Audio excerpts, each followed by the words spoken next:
Hello, I'm in a 2010 Ford Escape, and today I'm going to show you how to jump start your vehicle. So first you'll open the hood, and then towards the driver's side you should see this battery with your positive terminal and your negative terminal. Next I check for corrosion built up, which if there is, you can clean that off with a good brush or rag. Next I'd make sure these are nice and tight, which if they aren't, you can tighten them with these.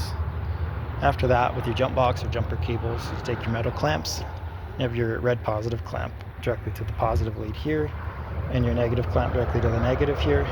And if you're running those jumper cables to another vehicle, make sure the vehicle's turned on with the motor running, and that you have your positive leading directly to the positive on the other car, and your negative directly to the negative on the other car. You're going to make sure you don't cross these by mistake, because that could cause damage to your computer systems, fuses, circuits, things like that.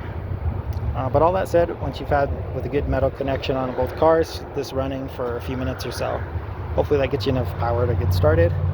If you've been trying this all for quite a while and you're still not having success, you might need to replace this battery, which typically you just loosen these terminals to take them off, remove the support bar with these screws, and then you can just lift the old battery out, set your new battery in, and then just reconnect and tighten everything, and you should be good to go.